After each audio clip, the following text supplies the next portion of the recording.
First of all, for two airplane engines to stop at the same time, it's extremely unlikely, if not impossible. The only scenario I can think of where this has happened, but in that case, we made sure to avoid this situation, is crossing, for example, if you want the smoke coming from a volcano, that kind of thing. Engines could stop as a result, but it's highly improbable. If both engines stop, we'll start with that possibility. Obviously, the plane glides, so we are able to fly the plane over a certain distance. The plane won't fall like a stone. We are trained to glide the plane. In fact, when you take the plane and start the descent, if you want, the plane is idling. So anyway, you're already gliding. You see, every time you take the plane, if you take it, you told me that you were a little bit scared. The probability that an engine stops for one reason or another, it can happen. It's much more likely than two engines failing. We are fully trained to fly on one engine. It's one of the things we practice most in flight simulators. The pilots are extremely well trained, no problem. The planes are designed for it, and in any case, the engines are designed to support the weight of the plane and to ensure that the plane can fly on a single engine. If there is a catch. Oh, how do we react to a hostage situation on a plane? In my company, we are not trained for such situations as they are highly improbable. And in any case, since obviously there were the September 11th attacks, everything that has been put in place means that both upstream, we will be able to stop potential terrorists, both at the airport security. We can't pass with just anything at security. We are checked, etc. Normally, there is no real risk of a hostage situation for those who board a plane.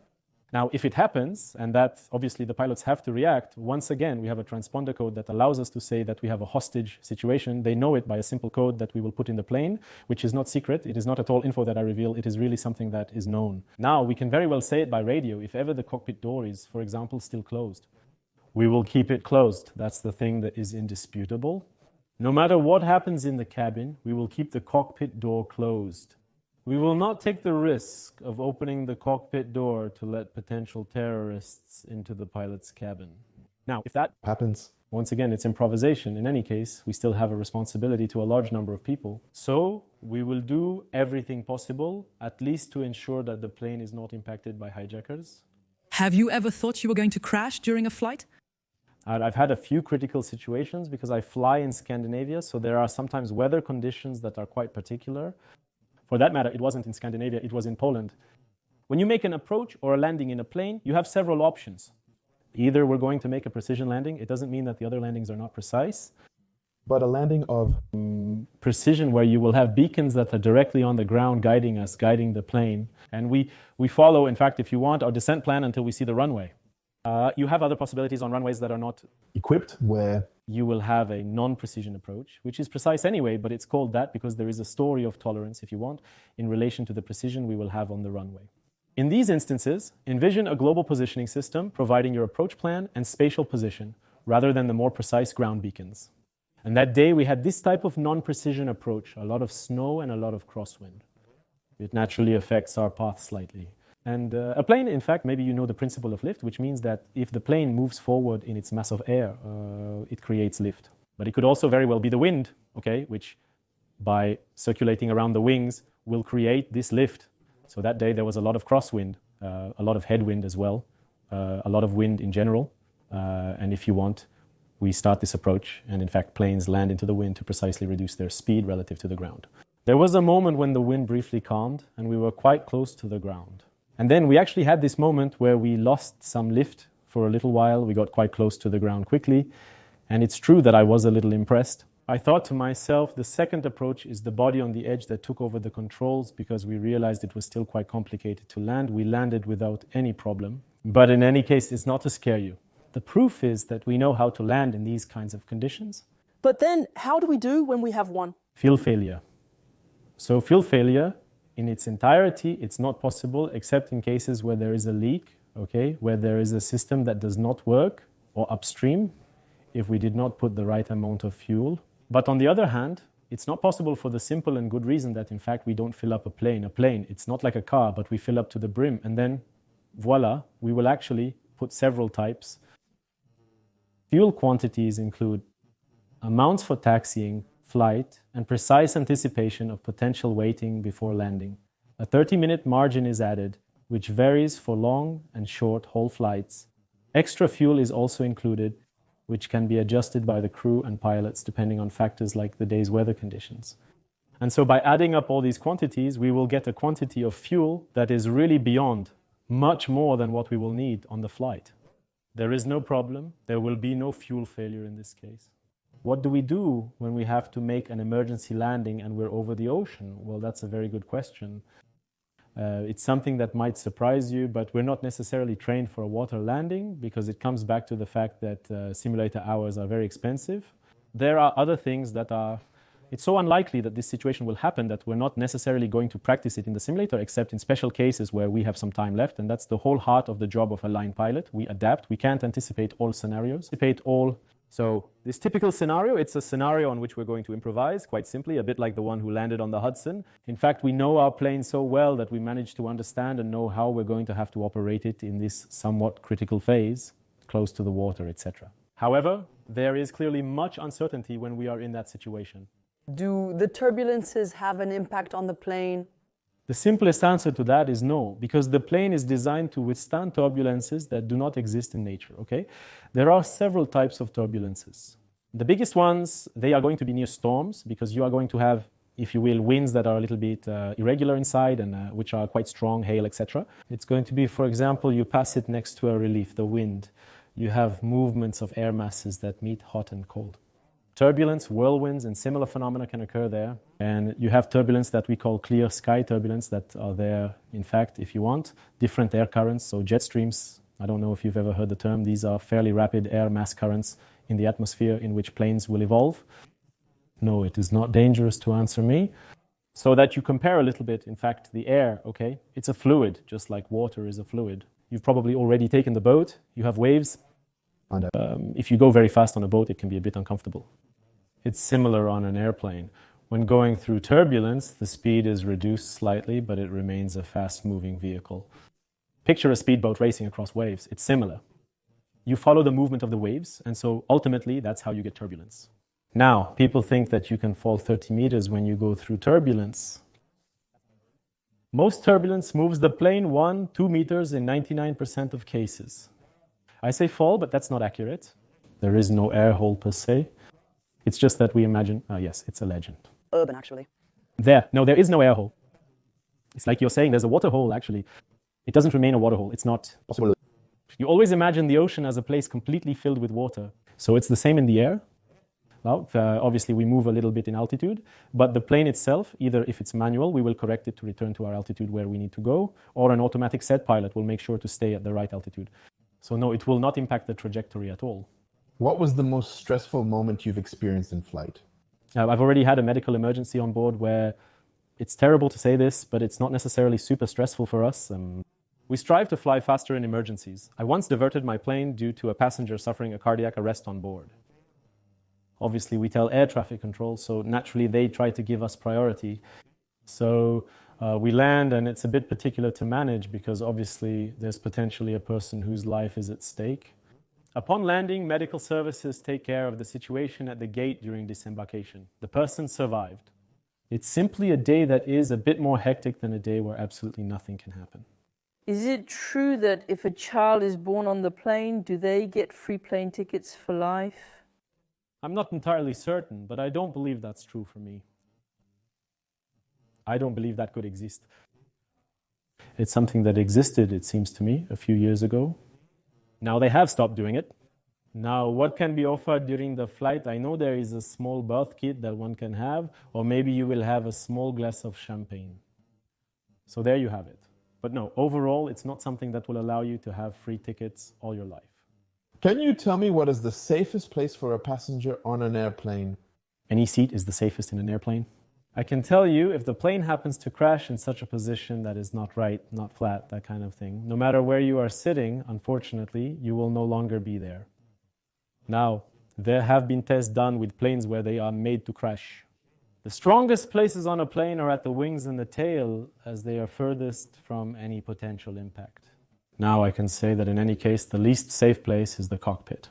So in all cases, if there is a crash, it's the pilots who will go first. Do you have any anecdotes with your teammates or passengers? Scary or unusual anecdotes? An unusual story that should be approached with some skepticism. During a flight, one of the stewardesses calls me and tells me that passengers are complaining about a few droplets of water falling on them. I explained to her that planes and the condensation created during descent can cause temperature and pressure changes. I'm not any more alarmed than that. As the passengers disembark, I'm saying goodbye to them. On my left is my flight attendant colleague. Passengers are turning towards a row with a disgusted look, so we think it's someone who is vomiting. Sometimes passengers remain seated to vomit after the flight. Boarding is ending. In fact, we approached this person and we realized that it's a man who had changed his urine bag. He had an auxiliary urine bag, which he had put in the luggage compartment. This person was not bothered by it as they were accustomed to doing it, so they didn't anticipate any issues. So it wouldn't bother her at all. I'd like to share a brief message. For people who have health problems or reduced mobility or all that, do not hesitate to talk to the crew or even at the airport or upstream when booking your flight. We will take care of them and we can guide them correctly to make sure they do things the best for them. That made you laugh? Or not? It's amusing, but I hope it wasn't too bothersome for the person in that situation. She seemed serene, thinking maybe she could have done it in the bathroom, but everyone lives their life as they want. Do you do alcohol and drug tests before each flight then? We have controlled medical checkups before flights, but not before each one. We are asked questions about that. We have more and more new measures that have come into effect. It has been strengthened precisely in relation to all things psychotropic. To give you an example, I even applied to a company. They took nail or hair samples for testing. So you see, it's still quite advanced before joining the company, okay? Because anyway, problem, obviously, these are things that are over time. If someone has these issues, they may not always be on time.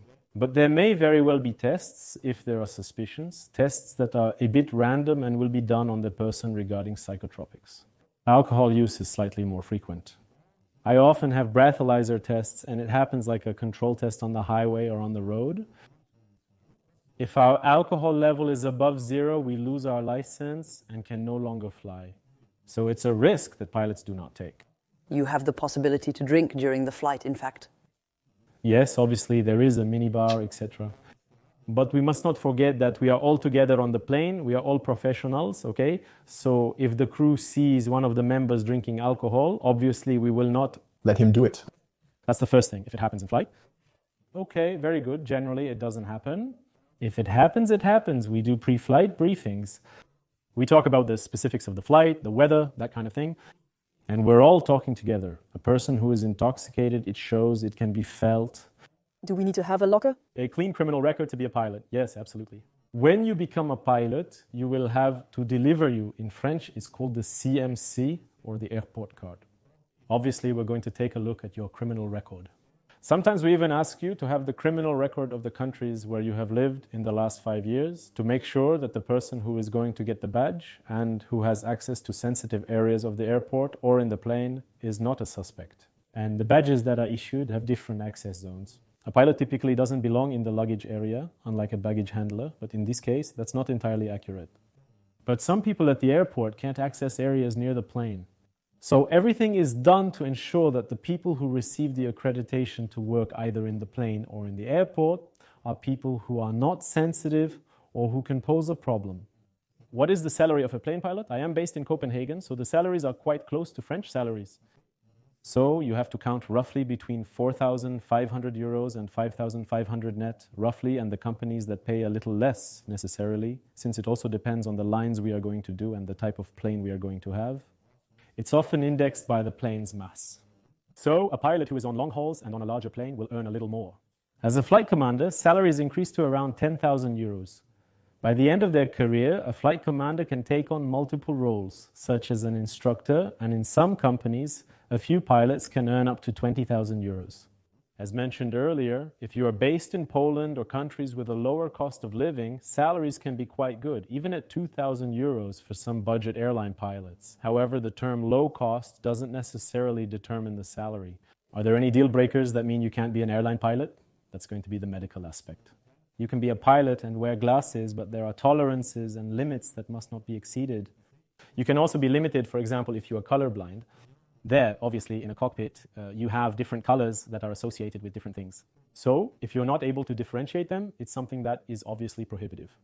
You still need to be able to handle a heavy workload during the training years, even on a daily basis. It's a profession that's learned over time, so If you're not able to learn all the time, it's not a profession that's accessible to everyone. Since you've been a pilot, have you sinned a lot or not? The famous question. There's a legend about that. It's a fascinating profession. So for people in our circle or those we meet, it's a bit mystified. So yes, okay, it's impressive. Does it help to pick up or not? I don't know if it really implies that. I tread lightly with my answer. Among crews, there's a perception that pilots and flight attendants flirt together. But actually, not necessarily. Now already, there are a lot of prejudices about pilots from the flight attendants. We is a little bit bitter, all that. In any case, I don't have that reputation. But now, of course, you have to see it in relation to the fact that we have people who are about the same age, who are going on a crew flight all together. We'll all be at the hotel, spending our life together. So if there are affinities that need to be created, they will be created, like in any job, except that we spend more time over a longer period all together. Since we're at the hotel now, it's easier to be isolated if we want. We all have roughly the same passion. We are all sailing for the same reason. If we do, well, I'm not on the mail. If we take a flight from rainy Paris to the sunny Bahamas where everyone is in swimsuits, it creates more potential connections. But does it help? No, I think it's also an image. It's the same as a firefighter. I think there's also the uniform that does that. A firefighter, a policeman, a nurse. You can ask a nurse if the fact that she's dressed in a nurse's outfit, it attracts men a little bit. They're going to laugh in your face, I think. So when you're a pilot, no, it doesn't help more than that. Even if, yes, maybe in some conditions. I'm beating around the bush a little bit there. The answer is yes. Just to be clear, are you a bit hot or not? Yes. it has helped me several times, obviously. It's my little trump card. And precisely the relationships in the... Are toilets real on planes? This occurs more frequently on long-haul flights due to the larger size of the aircraft. But actually, you need to know one thing. It's that the flight attendants, the crew, they see everything. They are stationed at their designated cabin locations. Don't be deceived. You should not do it. First of all, the toilets of a plane, frankly, it's a horrible place. A friendly reminder, walking around in just your socks is inadvisable and best avoided. Doing it there, well, I think there's a fantasy. There's the famous 10,000 club that people want to join. Some even do this while seated. We're going to see you. It's not necessarily a good thing, so we're going to stop you from doing it if you do. On shorter flights where the planes are smaller, there it's absolutely mission impossible. There are 2 toilets. We'll see that too, and it's not allowed either. Is there a lever or a button, like a big red button, like in the movies, where you press and it kind of ejects you? So yes, that Absolutely exists. in the cabin, precisely in the cockpit, we have the plane's seating plan where we can select the seats that we are going to eject. No, not at all. It doesn't exist at all. Oh, but I believed it. Well, yes, no, not at all. It's a joke, obviously. Fighter planes have ejection seats because they may find themselves in situations that require the pilot to eject.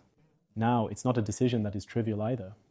Moreover, being ejected from a plane is an uncommon experience. We are trained for that. The fighter pilots are trained for that. We take 20 so we feel 20 times our weight. We can have fractures, etc. We are still sitting on top of explosives.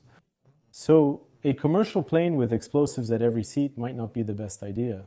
And then we also have to consider the fact that not all passengers are capable of being ejected. I'm picturing an 80-year-old woman. She's not going to eject, that's for sure. Do birds fly as high as airplanes? And if so, do you have radars to detect them? No, birds do not fly as high. That's why bird strikes that can happen. It's more during takeoff and landing. It happens regularly, unfortunately, to impact birds. So we make sure to inspect the plane in relation to that. Flying isn't prevented, but avoiding bugs while flying at high speeds is impossible given their size.